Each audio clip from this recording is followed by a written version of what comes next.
வணக்கம் நண்பர்களே. இந்தியாவின் மிசைல் மேன் என்றும் மக்களின் ஜனாதிபதி என்றும் அழைக்கப்படும் டாக்டர் அப்துல் கலாம் பற்றி யாருக்குத்தான் தெரியாது? வெற்றி, புகழ், மக்களின் அன்பு இவை அனைத்தையும் பெற்றாலும் அவரின் வாழ்க்கையில் பலருக்கு தெரியாத மறைந்த சோகங்களும் உள்ளன. இன்று அந்த உண்மைகளை பார்க்கலாம். அப்துல் கலாம் அவர்கள் மிகவும் ஏழ்மையான குடும்பத்தில் பிறந்தவர். சிறு வயதில் செய்தித்தாள் விற்றும் சிறு சிறு வேலைகள் செய்தும் படித்து வந்தார். ஆனால் மிக திறமை இருந்தாலும் அவருக்கு வாழ்க்கையின் ஆரம்பத்தில் பல தடைகள் இருந்தன. பைலட் ஆக வேண்டும் என்பது அவரின் கனவு. ஆனால் கடைசி போட்டியில் அவர் தோல்வியடைந்ததால் அந்த கனவு நொறுங்கியது. அது அவரது மனதை ஆழமாக துயரப்படுத்தியது. அவரது குடும்பம் மிகவும் வறுமையில் வாழ்ந்தது.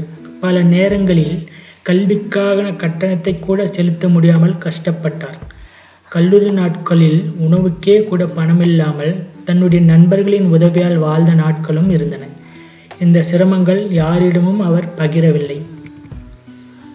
அப்துல் கலாம் தனது முழு வாழ்க்கையையும் அறிவியல் ஆராய்ச்சி நாட்டுக்காக அர்ப்பணித்தார். ஆனால் அவர் திருமணம் செய்யவில்லை.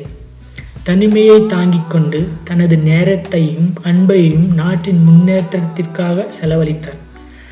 அவர் சொந்த குழந்தைகள் இல்லாவிட்டாலும் முழு இந்திய இளைஞர்களையும் தான் என் குழந்தைகள் என்று அவர் அழைத்தார். அவர் ஜனாதிபதியாக இருந்தபோதும் மிக எளிமையான வாழ்க்கையை வாழ்ந்தார். ஆனால் அரசியல் அழுத்தங்கள், சில முடிவுகளில் ஏற்பட்ட விமர்சனங்கள், அவற்றால் அவர் உள்ளுக்குள் மிகவும் வருந்தியதாக அவரது நெருங்கியவர்கள் பின்னர் பகிர்ந்துள்ளனர். மக்களின் அன்பு இருந்தாலும் சில சமயங்களில் அவர் மிகுந்த தனிமையை உணர்ந்தார். அவரது கடைசி தருணங்களும் சோகத்துடனே நிறைந்தன.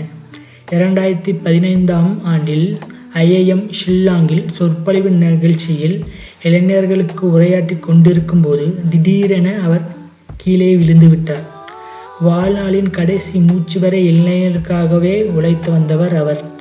அது மிகவும் ஒரு கொடிய நாள் என்று சொல்லலாம். டாக்டர் அப்துல் கலாம் வறுமையிலிருந்து விண்வெளி வரை உயர்ந்தவர். ஆனால் அவரது உள்ளுக்குள் மறைந்திருந்த சோகங்கள் நம் எல்லாருக்கும் ஒரு பாடம். கனவுகள் நொறுங்கலாம், பாதை கடினமாக இருக்கலாம், தனிமை வந்தாலும் அதனை வென்று முன்னேறினால் உலகமே உன்னை நினைவில் கொள்ளும். அப்துல் கலாம் இது ஒரு பெயர் மட்டுமல்ல, அது ஒரு உணர்வு, அது ஒரு உத்வேகம். நன்றி, நன்றி, நன்றி.